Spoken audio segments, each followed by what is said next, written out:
Imagine being able to fit a dovetail joint together with millimetre precision. Being able to build brick walls that are perfectly plumb, level and true. Make accurate joints in copper and heavy steel pipes cleanly and quickly. Weld a complex technical workpiece to a specification that would challenge a Japanese car manufacturer. And imagine cutting and dyeing hair in a complicated contemporary style that you've only just been introduced to. OK, competitors, you're halfway through. You've got 1 hour and 15 minutes remaining. Now imagine doing these things against the clock, against others, under constant scrutiny. That's what these young people can do. They're Britain's best at vocational trades, and they can produce work of a standard that would challenge people with a lifetime's experience. They're in competition for places in the UK team at WorldSkills 2007, the International Skills Olympics taking place in Japan in November.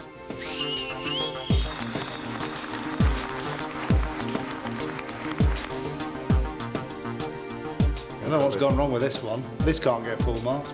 It was a Michelin dish, definitely. Yeah. You know, it was. Probably one of the best dishes I've seen. Yeah, it was good. Yeah. This is absolutely superb. Only the best will win places in the team. These young people are on a journey which will bring both emotional highs and crushing disappointments. But it's a journey which will demonstrate that skills criminally undervalued in Britain for a generation can be a springboard for achievement and self-belief in some of the most inspirational young people in the country. Are you pretty good at what you do? Like to think so, yeah. I think everyone who's it's good at their job, brilliant though. Or you wouldn't be here. Yeah. Prove we're the best in the country already. I get told I'm very good. I feel kind of moderate. I always feel like I can improve, so I don't want to be too big-headed. I do really think I've got the potential to get to Japan and also compete, not just turn up, but to compete for first place. And I know I can do it. I know I've got it up here, and I know I've got it in here, that I can do it. WorldSkills is held every 2 years. It's a unique event where young people under 22 from over 40 countries compete for gold medals. Its aim is to raise the standards of vocational skills and training throughout the world. For the competitors, it's an opportunity to get a fantastic learning experience, testing themselves against technical standards that are sky high. They experience high-level training and personal development, which can help get them into top jobs. And some bring back gold for Britain. Which of course leads the gold now to get to the United Kingdom to Blair and Broom. UK Skills organises the British bid for glory. It sees properly organised competitions as positive vehicles for developing skills and learning for work.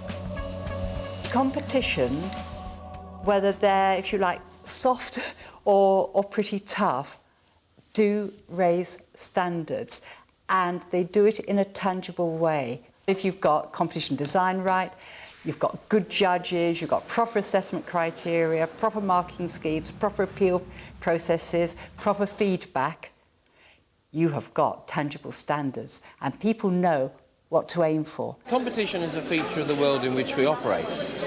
Companies compete on their productivity. Productivity depends on skills, and in that basis, countries really compete on the quality and coverage of the education and training system. This is really at the heart of the economic challenge facing every country in the world. The selection event for the WorldSkills team took place in Warwickshire in February. It was designed to mirror the kind of pressures the competitors will face in Japan. Challenging technical standards had to be reached during the 3 days of intensive competition. To the victor the spoils. Winning the selection event means a place in the UK team. We would like to take you, Donna, to Japan 2007. So well done. Well, you know, there's only one can go, so congratulations, Jonathan. Sophie, it's no, because you're not ready.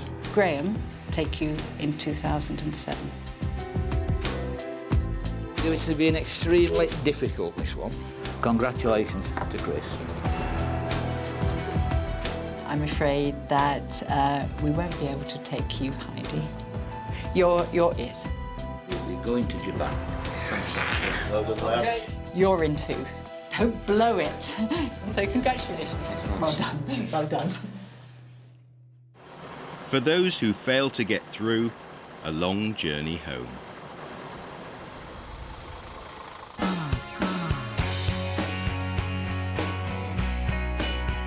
It's November 2006 and the competitors' journey starts at the Brathay Training Centre in the Lake District. Brathay is an educational charity established in the 1940s to boost the development of young people in industry. UK Skills got together 60 hopefuls, many of whom are national or regional champions in their particular skill, for a weekend of team building and personal development. They may be pretty good now, but they've got to get a lot better if they're to stand any chance of winning in Japan. The essential purpose of these weekends is to take young people who everybody recognises are best in the country, across the UK, and to take them into something which is beyond their experience and to put them into a very different environment in which we can actually begin to show them what it means to be the best in the world. They're really good with their hands at the moment. They've got a massive skill set with their hands, but they haven't necessarily got their heads sorted out and what goes on inside their heads and what goes on inside their hearts as well. So their motivation, how they do planning, what do they do if they make a mistake, how do they recover from that, how do they go about focusing their attention 100% for as long as possible. They haven't got that skill set yet. So what we're doing at Brathay is we're really starting to get them to look inside themselves, and for some of them that's really, really challenging because they know how to lay bricks, they know how to cut wood, but actually starting to look inside their head is actually really scary for them. One of the early sessions is designed to make the competitors think about their learning preferences and the different approaches that can be used. Are they reflective, passive or activist in their learning? Will there be opportunities to listen to other people's points of view? Fairly wide cross selection of people. I think that will be a reflector. Young people not used to being analytical about learning are encouraged to collaborate in teams. They're all under the age of 22, but competitors still at college rub shoulders with those who are in full-time employment. Yeah, but a reflector would listen more than an hour at a stretch. We were having a look at learning preferences and the fact that individuals will have areas of the learning cycle that they prefer to be operating in. So, for example, people who really like to get stuck into activities versus people that like to sit back a little bit more and reflect on things, etc., etc. So what we were really wanting the competitors to do was to gain an awareness of where their preference is in that, and in terms of going forward, what part of the learning circle they might need to really work on in order to get the most out of the training programme. How do you think you can use this in terms of UK skills, world skills, Japan 2007?